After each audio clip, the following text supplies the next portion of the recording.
ये वो भूमि है जहाँ मानव जाति का अतीत जिंदा है। यही मेरा भारत है, यही हमारा भारत है, यही अमूल्य भारत है। 10,000 वर्ष पूर्व की भारत की कहानी, घटनाओं एवं तथ्यों का लेखा जोखा आज भी उपलब्ध है, पर उससे पूर्व का नहीं। कुछ लोगों के अनुसार शुरू का इतिहास समय के गर्भ में खो गया। केवल भारत के पास ही मानव की इतिहास की कहानी शुरू से है। भारतीय कल्पित कथा के अनुसार मानव एक समुद्र से निकाले गए सुनहरे अंडे से बना। वैज्ञानिक विचारों के अनुसार हमारे पूर्वज 70 से 80,000 वर्ष पहले अफ्रीका से दक्षिण भारत आए थे।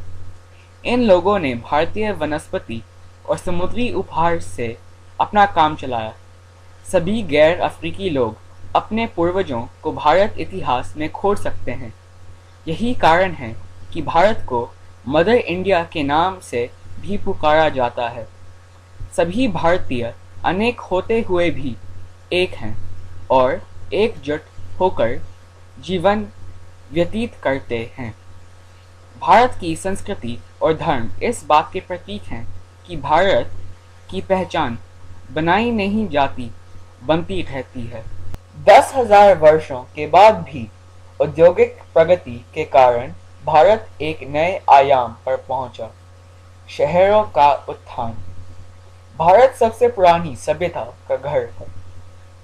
7,000 बीसी वो समय था जब गांव इंडस वैली में बदले। भारत बाइबल से भी पुराना है, ये हड़प्पा ने प्रमाणित किया है। इंडस के किनारों पर बसा हुआ टूटी हुई गढ़ की दीवारों वाला होने पर भी ये उद्योग और व्यापार, सरकार और लेखन तथा भारी जनसंख्या का प्रतीक है। इस समय भारतीय जो शिकारी थे, व्यापारी बन गए।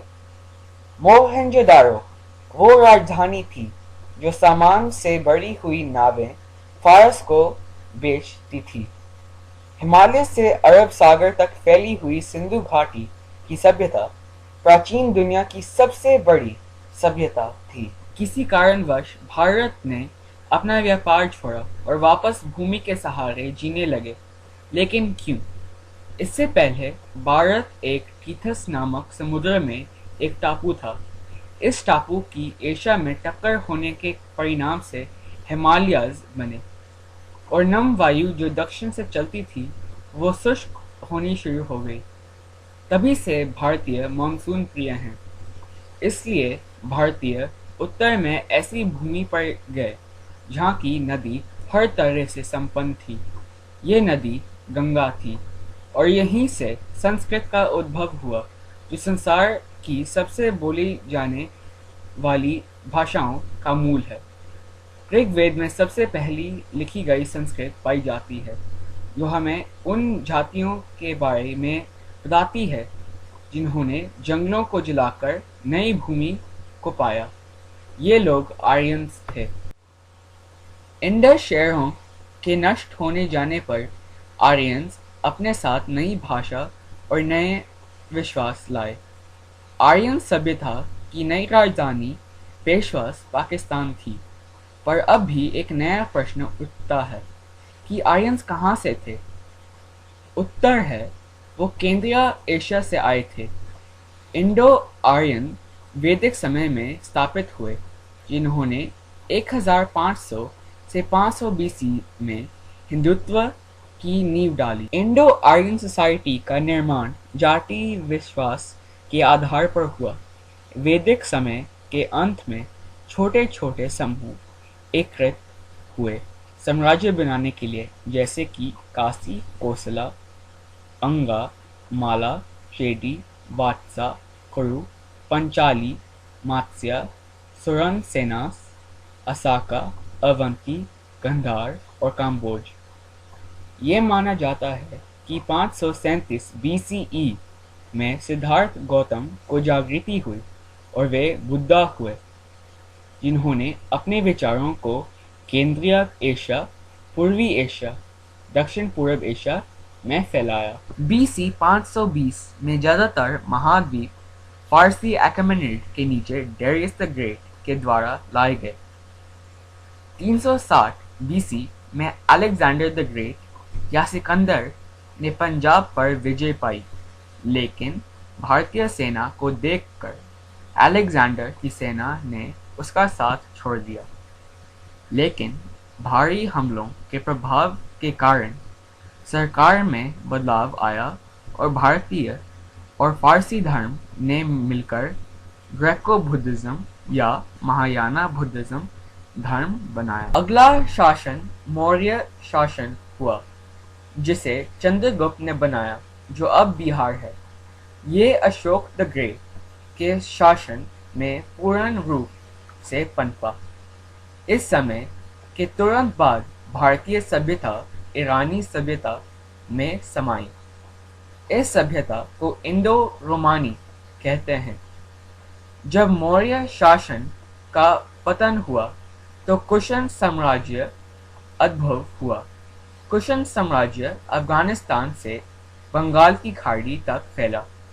इस साम्राज्य का अंतिम सम्राट वासुदेव था। ऑस्टस के साम्राज्य में रोमन्स ने इजिप्ट पर विजय पाई और वहां से उन्हें भारतीय सामान के बारे में पता चला।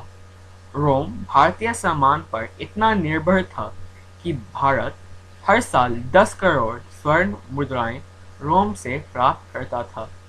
वहां से भारत को जो स्वर्ण मुद्राएं प्राप्त हुई, उससे भारत ने अपनी स्वर्ण मुद्राएं बनाने का व्यापार शुरू किया। इसके बाद भारत में गुप्त शासन आया, जिसको भारत में गोल्डन एज या सुनहरा युग के नाम से बुलाया जाता है।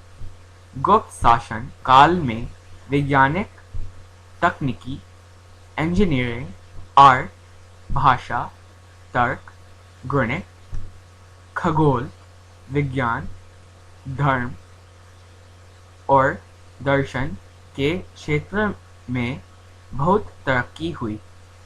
कन्नौज के राजा हर्ष वर्धन के मृत्यु के बाद मलवास के गुजारा प्रतिहारास, बंगाल के पालास और डेक्कन के राष्ट्रकूटास के बीच में संघर्ष हुआ। अरब मुसलमान जो भारत पर हमला करने के लिए उत्सुक थे, उनके लिए यह सही समय था।